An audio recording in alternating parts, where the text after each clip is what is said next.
Estamos de regreso con más informaciones ahora en el análisis internacional, porque, bueno, hay que hablar de fútbol. Real Madrid, campeón de la Champions, la número 14, ya levantan 14 copas. Además, ¿qué sucedió en Colombia ayer? Van a una segunda vuelta. Tendrán que elegir entre Petros y Rodolfo Hernández. Por otra parte, en Nicaragua, el gobierno de Daniel Ortega cierran otra ONG.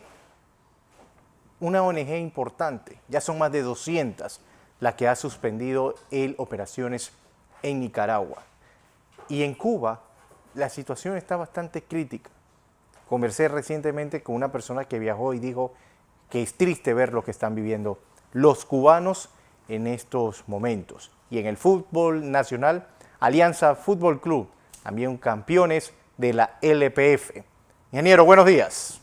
Buenos días, José Luis. Buenos días a toda nuestra audiencia que nos sigue en KW Continente Radio y en Canal 21 Next TV. Lunes 30 de mayo del 2022. Faltan 2 días para que finalice el 5º mes del año y arranque el miércoles del primero, el 6º mes. No es el medio año todavía. El medio año es el 30 de junio. Pero este mes de junio que viene, este miércoles arranca, es el mes del solsticio de verano, el día en la que en las áreas tropicales como las nuestras hay mayor horas luz en el día, 13. O sea, amanece más temprano, ya no sé, más tarde. También es un día para contarle muchas noticias. Sin duda alguna, el tema central del campo internacional es Colombia, pero yo les quiero adelantar algo. Recuerde que el viernes, entre las cosas que hablamos, que les dimos las últimas encuestas que había y la probabilidad de que Fico Gutiérrez no ocupara el segundo lugar, le estábamos hablando de una gira y que hoy lunes debía firmarse un documento entre la República Popular China y 10 islas del Pacífico Sur. Todo lo que ocurra allí, en esa área, y en el Pacífico, en el Indo-Pacífico y en el Pacífico, es preocupación de nosotros, o nos debe interesar, para ponérselo en mejores términos. El canciller de la República Popular China, Wang Yi, está en Fiji. Recuerda que hay 13 horas de diferencia, 12 o 13 horas.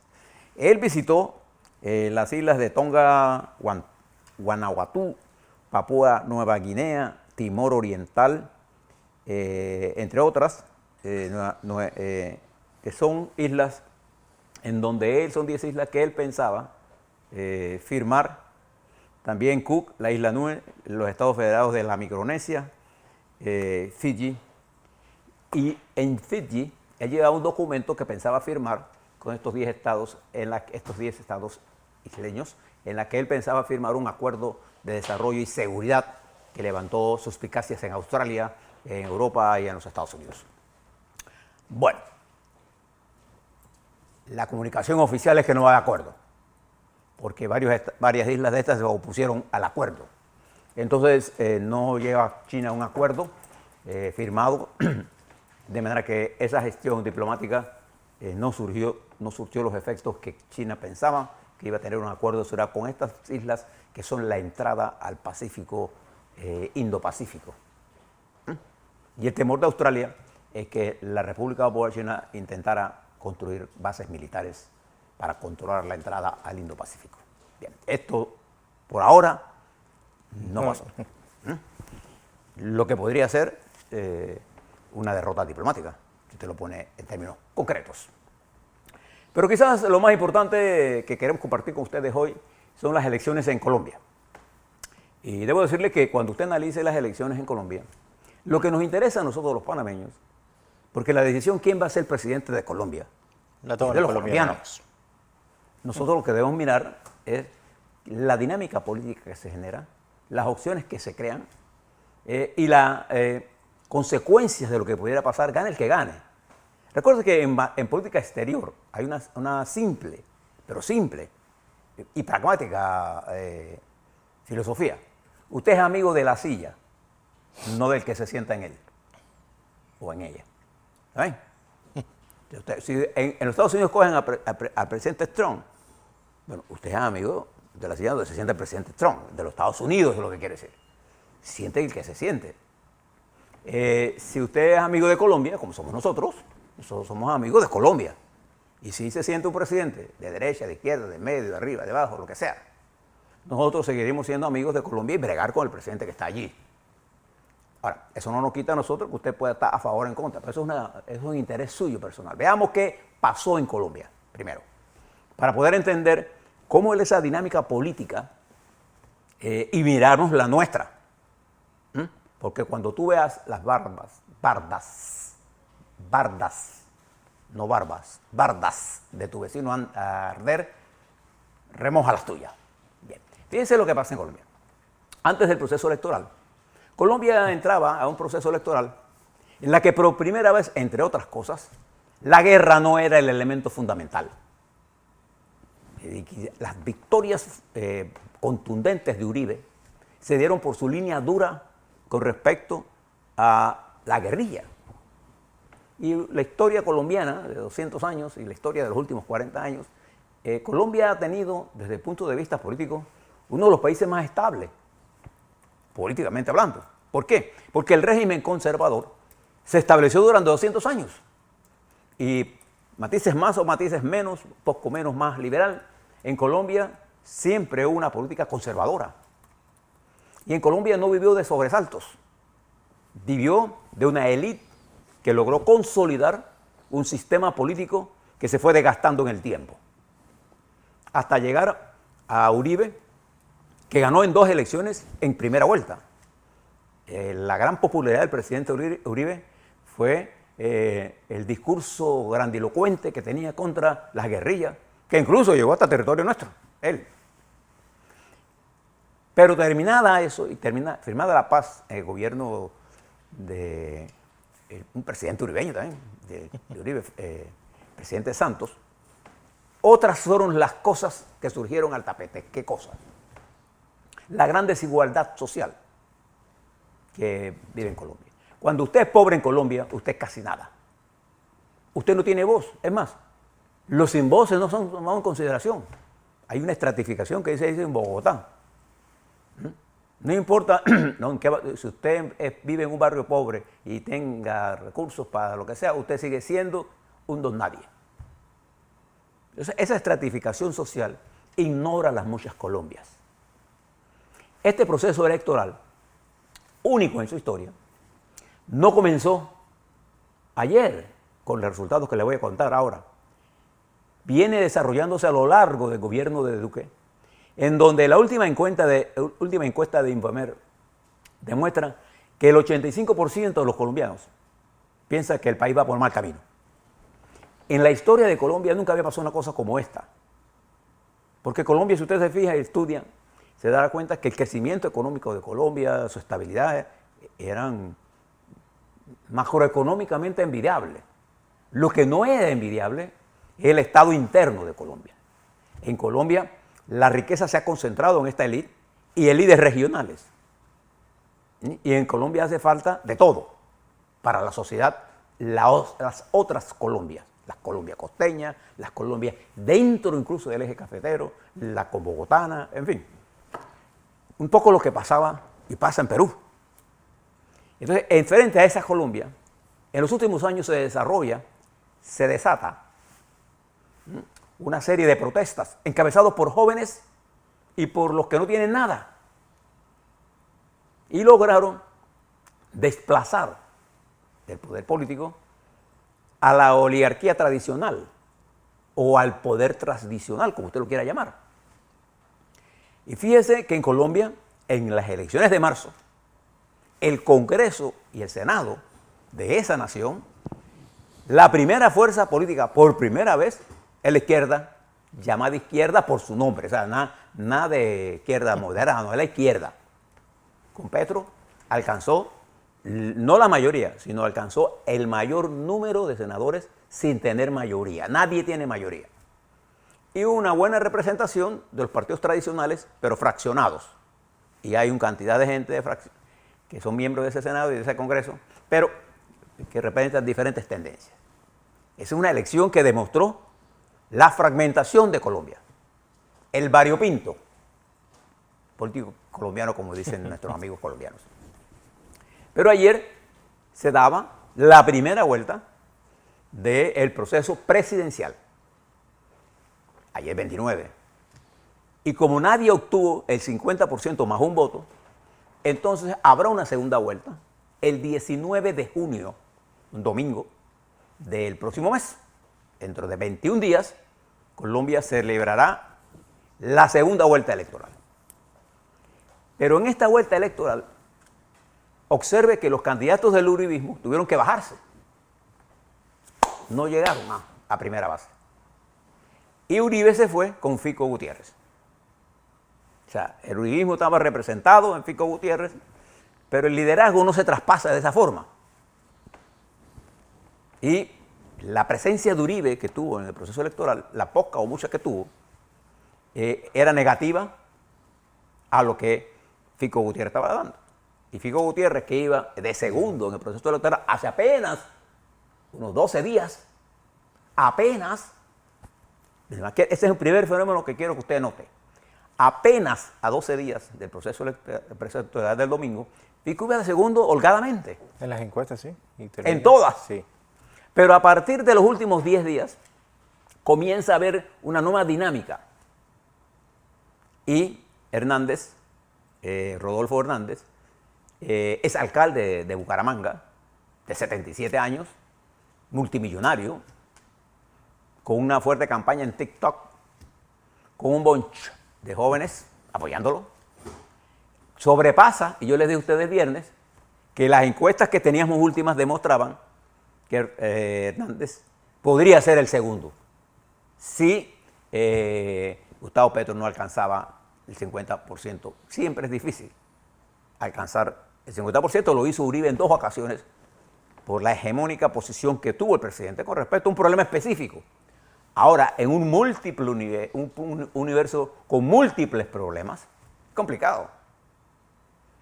Entonces ahora mire el proceso electoral. Le doy las cifras. Voy a dar los dos porque no vale la pena ya mencionar a los demás. Aquí la elección, Gustavo Petro obtuvo el 40.31, las encuestas le daban 42, algunas 46 o 37, quedó en 40.31. Y Rodolfo Hernández en la encuesta estaba en 24 y terminó en 28.20, sobrepasando en 7% a Fico Gutiérrez. Quedó con 28.20. Petro del Pacto Histórico y Gutiérrez de la Liga Anticorrupción, la Liga de Gobierno Anticorrupción. Pero votó el 54.9% de la población solamente. No, tan... Nosotros aquí en Panamá, para que tenga usted una idea, votamos el 65%. Y en otros países se vota el 70%. Una votación donde casi gana el ausentismo. Y fíjese las cifras. Cuando usted mira esto y mira el mapa, Petro gana fuertemente en la ciudad de Bogotá. Fuertemente. Con casi el 60% del voto. Pero Hernández gana en el centro. Y el centro colombiano se distribuye entre Hernández y Fico Gutiérrez. Y la periferia de Colombia, todo lo que es el Caribe colombiano, todo, fundamentalmente es de Petro. Y es el área en donde está la mayor abstención por las dificultades que es de la gente movilizarse a votar. Entonces, observo lo siguiente. Hay quienes piensan, bueno, es que ya esto es, si usted suma al señor Rodolfo Hernández con el señor Fico Gutiérrez, González, ya, pues son 50, ya ganaron. Eso no es así de simple. Eso no es así de simple. La primera lección que tenemos que aprender de Colombia es que los partidos tradicionales y el uribismo fueron derrotados. Punto. Esos partidos y uribismo se va a intentar, de hecho ya lo hizo Fico Rodríguez ayer, con Hernández. No necesariamente eso se consigue en votos de traspaso, porque hay gente gente que votó por él y no por el uribismo. Y al pasarse a esto, y todavía esperamos por ahí qué es lo que va a decir Uribe, estos votos podrían deslucir el mensaje que el señor Hernández planteó en los últimos 10 días, en donde con un lenguaje más llano, con un lenguaje más pueblerino, con un lenguaje más entendible, vendió un mensaje muy claro: la corrupción. Hay que sacar a los corruptos del gobierno. Pero fíjese el problema que se enfrenta. Para poder ganar a las elecciones, él tiene que unirse a los corruptos. Él no gana sin el voto de los corruptos. Y esto es un problema político porque, ahora le hablo de Gustavo, no se preocupe, lo estoy dejando último porque él quedó el primero. Gustavo Petro se enfrenta a otro problema. Pero en el caso del señor Hernández, él tiene que convencer a la estructura tradicional que se vuelque con él. En consecuencia, tiene que cambiar su discurso. ¿Cómo puede él hablar de la lucha contra la corrupción y de poner preso o de darle exilio político a los corruptos si para ganar él necesita a los corruptos? O a los clientelistas. Ese es el problema. Tienes que cambiar el discurso. Y 21 días de campaña es un mundo, porque ya se da entre dos personas ya. Esto se estrechó. Entonces, Petro tiene otro problema ahora. Porque él propuso una verdadera reforma al Estado desde la perspectiva de él. Entonces, para poder ganar, él tiene que hacer concesiones en su discurso. Él tiene que ir más a la institucionalidad colombiana. Y a ir a la institucionalidad colombiana. Entonces, tiene que cambiar el discurso. Tienes es como si tú estuvieras bailando un bolero y de pronto le ponen una cumbia. Tienes que cambiar el paso. Al paso. Si no lo deja la pareja. Entonces, en esta situación, cuando usted mecánicamente suma cosas, no se produce. ¿Te recuerda las elecciones en Chile? En la primera vuelta, Boric quedó de segundo. Y en la segunda vuelta, ganó 55-45, ¿recuerda? ¿Por qué? Porque en Colombia, la ganadora de ayer neta ha sido la necesidad de la transformación. Hoy dice otra palabra, en Colombia ganó el cambio. O ese cambio lo lleva el señor Petro o lo lleva el señor Hernández. Pero Hernández como un outsider de la tradición. Él nos representa por su lenguaje, el lenguaje chabacano. Incluso en una entrevista, el señor Hernández dijo que él era seguidor de uno de los grandes filósofos, dijo. Por ahí mandé a José Luis. Sí, de Hitler. De Hitler, Adolfo Hitler. Cosa que después tuvo que corregir. No, y también el expresarse mal de las mujeres, que las mujeres se tienen que quedar en este tiempo todavía en casa. Él tiene que cambiar ese discurso y irse ahora con los corruptos. Cuando Vargas Llosa corrió en la primera vuelta contra Fujimori, Fujimori quedó de segundo. Y Vargas Llosa comete el error de tomarse una foto y consigue el apoyo de todos los partidos tradicionales. En la segunda vuelta, Fujimori lo aplastó. Entonces no es tan fácil ni tan sencillo esto de sumar y restar.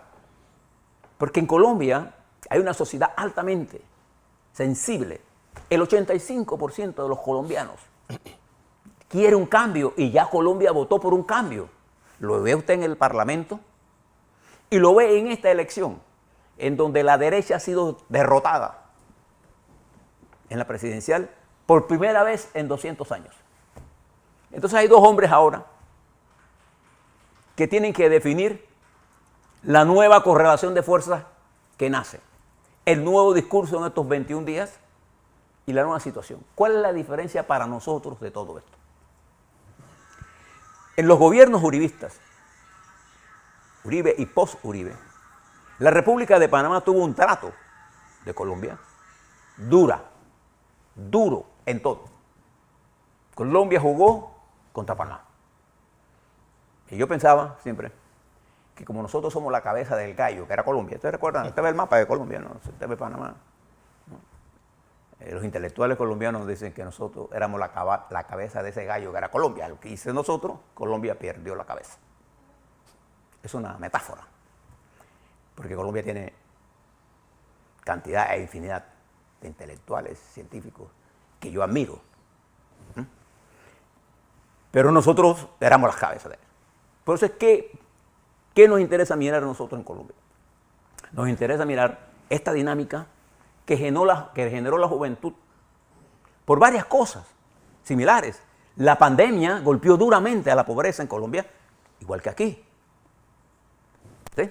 En Colombia, la institucionalidad democrática fue asaltada por todo y fue barrida del mapa. Esa institucionalidad conservadora fue barrida del mapa en esta, que tuvo sus efectos, porque la bancada mayoritaria en términos relativos, porque no es mayoría absoluta, es la izquierda, que por primera vez tiene este desempeño. Es la primera vez. Colombia es el único país de nuestra región que no ha tenido los llamados gobiernos progresistas o de centro izquierda. Todos los gobiernos en Colombia han sido de derecha, con particulares más o menos liberales en algunas ocasiones. Pero Colombia ha sido siempre un país de política conservadora y un país que ha impedido la participación activa y real de la mujer, de los jóvenes, en la dirección política del país. Bueno, ayer eso se barrió y ahora viene un juego nuevo con un hombre que se dice el Trump de América Latina. Usted tiene que ir al discurso de él. Con un hombre como el señor Gustavo Petro, que mete temor a los sectores inversionistas por su discurso de transformación, de reforma agraria, de querer empoderar a las mujeres y a los desposeídos de siempre. Y ese es un discurso anticomunista, proizquierdista, que genera una táctica anticomunista. Y ya usted lo ve. Desde nuestra amiga Patricia Yaniot, tuiteando de todo. Entonces ahora viene una guerra de descalificación. Pero, si en la segunda vuelta vota más gente, entonces las oportunidades de Petro aumentan. Si en la segunda vuelta aún vota menos gente, las posibilidades de Hernández. Lo que está ocurriendo en Colombia, esa fragmentación social en Colombia es la que usted está viendo aquí en Panamá. Ese ataque a la estructura política partidaria produce inestabilidad. Usted lo vio en Perú. Usted vio lo que está pasando en Ecuador, en donde el presidente ahora, Lasso, está llamando a la unidad nacional, pero manda a pedir preso a Correa. Entonces usted no puede llamar a la unidad nacional si usted está llamando a pedir al principal dirigente del principal partido de la oposición para hacer qué cosa de unidad. Entonces no tiene control de la Asamblea. Usted ve a Boris que mueve su gobierno hacia la derecha. ¿Se da cuenta? Entonces, usted ve, por ejemplo, lo que está pasando en Brasil. La dinámica política en Brasil indica que si hoy fueran las elecciones ganaría Lula da Silva, abiertamente contra Bolsonaro, en primera vuelta. Entonces, este resurgimiento de las masas desposeídas, pero más que desposeídas, de las masas que no han sido integradas al proceso político, genera inestabilidad. Usted lo ve en Panamá. Entonces, la lucha contra la corrupción per se ahora va a pasar a un segundo plano. Por lo menos, el candidato Rodolfo Hernández, si quiere conquistar a la política conservadora tradicional, que es lo que él necesitaría hacer, tendría que abandonar su lucha anticorrupción. ¿De cuál sería su discurso? Entonces en Colombia vuelve el reto. Yo lo que les recomiendo a ustedes es que lo miren. Primero, que usted no es colombiano. A nosotros nos interesa lo que pasa en Colombia por las consecuencias. Estamos fronteras. Lo que pasa en Colombia tiene un efecto directo en nosotros, pero nosotros no votamos en Colombia. Esto es una decisión de los colombianos que ya votaron por el cambio. Ahora van a determinar qué tipo de cambio y quién dirige ese cambio. Punto. el uribismo y la derecha va a intentar que no haya cambio controlando el próximo gobierno. Usted vio la reacción de Venezuela con respecto a lo que está pasando, porque Petro ha dicho que por qué si ustedes con los colombianos se preocupan por Maduro, que es un dictador, dice Petro, y no se preocuparon por Pinochet, que fue otro dictador, y ustedes tuvieron relaciones con Pinochet. En Colombia se está diciendo de todo. Y Colombia tiene 2 mujeres vicepresidentas. Esa mujer que dice el señor Hernández que se ve que es en la casa para cocinar y qué sé yo, y hablar. Él tiene una candidata a vicepresidenta, pero hay otra candidata a vicepresidenta, Márquez, que es una mujer militante. Entonces hay una cosa importante, ¿cómo va a pasar la juventud en esta segunda vuelta?